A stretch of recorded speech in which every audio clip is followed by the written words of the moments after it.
and welcome to Music Week on Literary Gladiators, the show where we discuss and debate lyrics in all of their forms. If it's written work, it's game. Let's meet the panel. I'm Trevor. Ari. I'm Charlie. And I'm Josh. Today is our very last video for Music Week, but we're going to make it as fun as possible. We're going to be doing a music survey where we just talk about our favorite things and just you can get a taste of what we like in music. Musical diversity. I like drumming. So I like singing. Let's begin. Sing. It's going to be 10 questions. I like trains. Me too. Question number 1. What is your favorite genre? Go. There's so many that qualify for me, but I think currently it would have to be classic punk. Okay. My favorite genre, is a genre called ska. What it is that it takes trumpets, saxophones, trombones, and that stuff, and combines it with punk or heavy rock, and that's my favorite kind of genre. The 8th century modern. No, I'm kidding. No, with me, I have very varying tastes, as I guess all of us here. But the one I like the most is classic rock. I'm with Charlie. Classic rock, contemporary. 102.9 MGK. Jazz. If it's good, I like it, I would say. I will not lie, I do like a little bit of disco every now and then. Disco over there or disco over here? No, that goes over here. Disco in the computer. Already. And that was not a joke. How about your favorite decade? Favorite decade.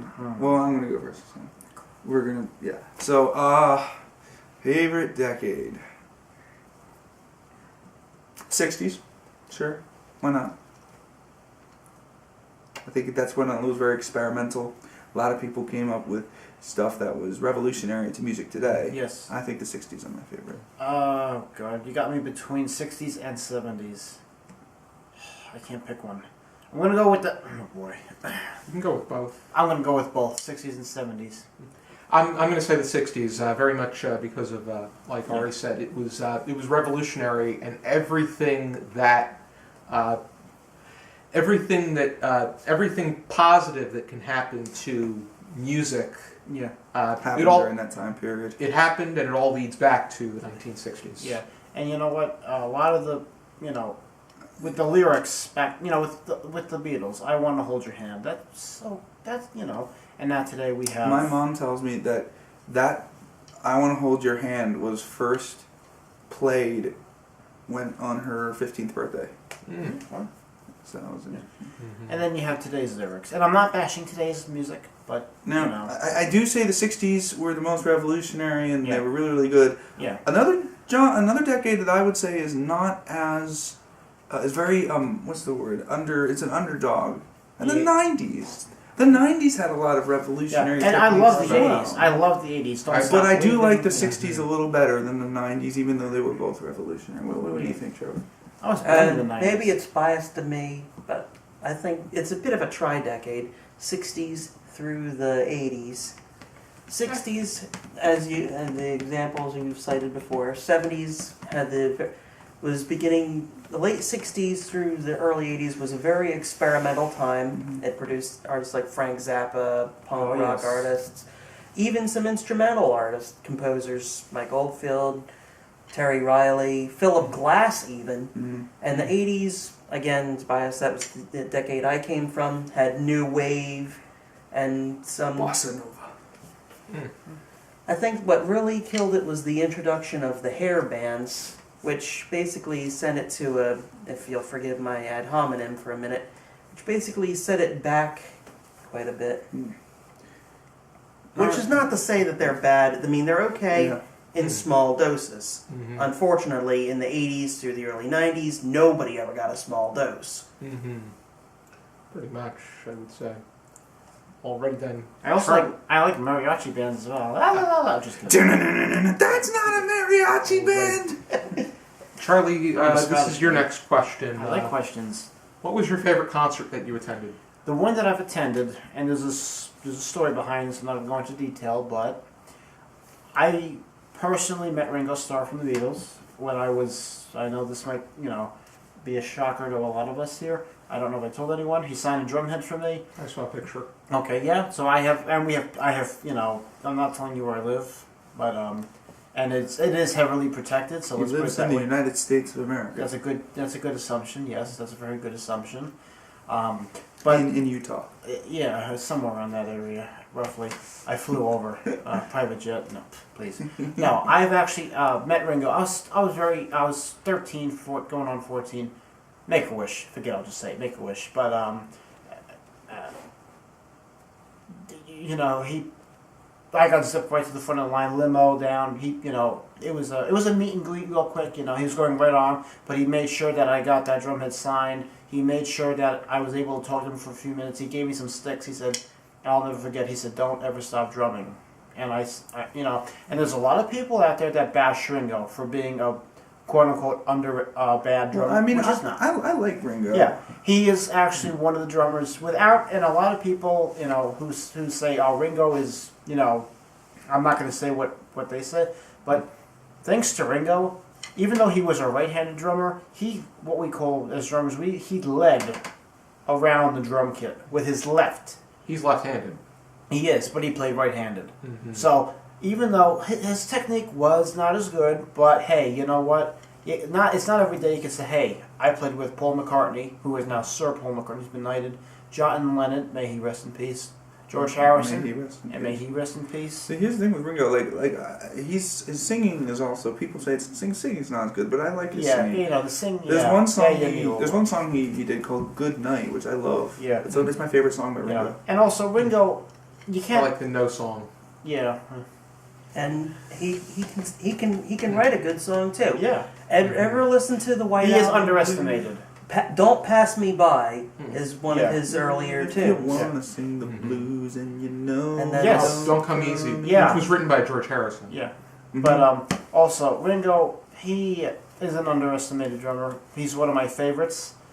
And not a lot of people can say, yeah, I met Ringo, you know. And a lot of people who are, you know, well, Ringo himself, he's got it made. He's always played Ludwig drums from the beginning, you know, so everyone had to have a Ludwig drum kit. I'm giving you a little bit of drum tidbits over the past couple weeks here, but one last thing about Ringo is he was the original Mr. Conductor on Chinatown Station. So before Mr. George Carlin, who is still my, you know, but still, hey, I love You know, George Rest in peace, Carlin. too. he Mm-hmm. Ringo did it pretty well. He was a one-man everything, and he's still alive and kicking. He's 70, and may he continue. I got 76. So yeah, actually, yeah. Vegas. And he was born. I think he was born on July 4th. July 7th. July 7th. Somehow I was off a few 1940. days. Yeah. So no. My favorite, I've been to several of the American Idol concerts, Really? which I enjoyed. But I would say my all-time favorite concert that I attended was last May. I went to see the Monkees at Count Basie, which it was Mickey Dolenz and Peter Tork. Davy Jones has since passed, and Mike Nesmith. Only he pops up every now and then. The fact that Mickey and Peter, it seemed like they were so enthusiastic. It's just you can't help but smile at them performing. They sing, they dance, and they cover everything that they've gone over, and it's just an extraordinary. It was just an extraordinary night, so I enjoyed it, and they're still very much active. And they are the Monkees are great. I love the Monkees. Daydream Believer is one of my favorites. Actually, that is my favorite. They had an audio track where Davy Jones sang the song, and then Mickey and Peter joined in the background, and then the audience, they encouraged them to sing. The Monkees are known for implementing really creative ideas into their shows. They'll have an acoustic segment on occasion, and it's quite. Peter Tork himself, who's very I know you were saying something about Mickey Dolenz was he was the drummer during the show. He learned how to play the drums for the show. Before that, like Davy Jones, he was an actor. And they formed the group together. A lot of because he had it, you know, the way he would play. You know, a lot of people would. I mean, when I say a lot of people, I'm talking about It was people who knew him, like, how do you play the drums like that? I mean, the set is all cockeyed, and to me, Peter Tork and Mike Nesmith were the musicians. Peter Tork, who has Asperger's syndrome, he played bass guitar and piano. He was very. He came off as being more of the awkward member of the show, but there's a lot. He's a really brilliant individual, to say that I know. And then, but the show was just amazing. I really enjoyed seeing. Hey, we're the Monkeys on Monkeys. Tour. I gotta watch this some more. I gotta watch. Trevor, favorite concert? My favorite concert was actually a set of concerts that I attended over a 4-year stretch. It was the Rites of Spring Festival. Started out in Columbus at Phoenixville, Pennsylvania, over at the theater where they filmed The Blob. And it's really a set of prog rock artists playing their shows over Prog rock is progressive rock. In case over you know what that means. over a weekend stretch for 3 days, from Friday night to Sunday night. And a lot of them are very obscure artists, although some of you might recognize some of the names: Spock's Beard, Pendragon, Starcastle. I think I've heard of Starcastle. Even Annie Haslam had made a few appearances over at the Rozfest.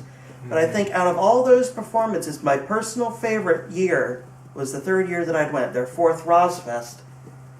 And at that particular venue, they had Pendragon, featuring Clive Nolan and among other artists. They also had Spock's Beard. Now, I had seen Spock's Beard on a previous occasion over at the Vintage Vinyl Record Store, but that was an acoustic set, and their keyboardist made only a small appearance before leaving for the day. This time, they not only had the electric instruments, they had a drummer and their keyboardist, and played a full real set. And at one point, somebody in the audience chanted "Free Bird," as always the bane of every concert goer's existence. Or performer's existence. Yep, as I've well. had people say that to me. So just to be complete smart acres, the guys in the band played a short instrumental snippet from the very beginning before going into the real song. Not Freebird, but one of their own. Yes, that's something. That's a Southern anthem. And then toward the end of that performance, they decided they were going to do it as an encore, let the audience request a tune. Overwhelmingly, the opinion was something from their first album, The Light, so they did a medley of the first couple of parts of The Water and the last couple of parts of Go the Way You Go, which, if you haven't heard those, I honestly recommend them. They are rocking tunes, especially Go the Way You Go. I go standing up. Okay. Oh, but We all go the way we go, and that's pretty much human nature. And now we go the way to Ari. Yeah, okay. Already Yeah. So I went to, actually my favorite concert was actually a few weeks ago. I went to see a band called Streetlight Manifesto at the Starland Ballroom in Sayreville, New Jersey. That was pretty good. They're a ska band, like I mentioned earlier. Ska's my favorite genre, so it was nice to see them in concert. There was a pit, and in the pit, like, everyone was picking up everybody, and the security had to keep restraining them. It's fun to watch that. Me and my brother just sat back at the bar, and we just, just chilled and listened to them. And the lead singer for Streetlight is actually doing a concert later. We're filming this in November, so it's later in November. He is doing it at the Trocadero Theater in Pennsylvania. the what theater? The Trocadero Theater. I heard chocolate. The Trocadero Theater, and his name is Tokay, which is short for Tomas Kalnoki, and he does acoustic stuff. Oh wow! So I'm looking forward Okay. to that. As a bit of a footnote to the Pendragon, I finally remembered the lead singer's name, Nick Barrett. Oh, Just thought I'd throw a little credit where it was due. Already sounds good. Next one is, do you have any musical talents, whether it be singing or playing an instrument? And my answer is no. No, you don't. Hey, he can learn, can he? Mine's a smattering of talents. I play guitar, keyboard, drums. I'm a little... Those kind of drums. I'm a little good at the harmonica. I say a little good because it's not just a question of I knowing hate this where the chair. notes are, but you have to have strong lungs and a powerful jaw, neither of which I possess. I think I'd be better at playing the melodic. Okay, we can fix that. Repeat after me. That you fail. Sorry. You gotta do it the JonTron way. Also, You gotta suspend the program indefinitely. I'm purported to have perfect pitch. I still do. doubt myself on that one. Yeah, you do. He does. Him and I usually perform together. That's why I know. It's cool. My rare talent is drums. Hey, it's my turn. I know. He just wanted to stick something to you. Oh, God. I can't believe I said that. Stop touching my hat. I can't help it. I like your hat. Okay, whatever. Anyway, I've been involved in music almost all my life. I play guitar, I play piano, I could play kind of drums if I really tried. You should. Yeah, well, I used to do it when I was at school because Aw. the studio had a drum set in it. Nice. What kind? It was a 5 or 6 piece. I don't remember exactly what the kind was, Probably but entry level then. I also, as you can see, it's kind of hard to see, but I had a whole setup behind me that I used for electronic I'm afraid to music. move. This chair almost killed me twice. No, it's fine. I use it for electronic music. I use a program called Ableton Live 9 to make music. I'm planning on taking some classes at Berklee College of Music to make myself even better in that regard. And I have a SoundCloud called Colin Chandelier. I have I do acoustic songs as well on Bandcamp. That's under my actual name. So I am very heavily involved in music, and I really enjoy playing music and singing and having fun with music. So yeah. Excellent. Like I said, my rare talent is drums, and I do play, and I've said this hundreds of times, I play in a Scottish band, and we will get the request, hey, play Freebird, or in the Gada Davida. Playing Freebird with a pipe. That Yeah. would be awesome. Have you ever gotten any requests to do Stairway? Yes, we have gotten that as well. Or in a Gada Davida. I mean,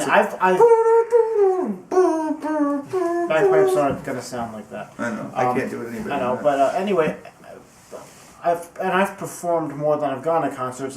I've been a performer more than I have been a spectator, especially later in life. But every concert I've ever been at, except maybe 1 or 2 of them, were not good because the band wasn't well rehearsed. And one band I was in, I'm not going to go into detail, but with the band I'm in now, of course I don't give names because I don't want to say anything and then be told, Charlie, you can't say that because it's non-profit and stuff like that.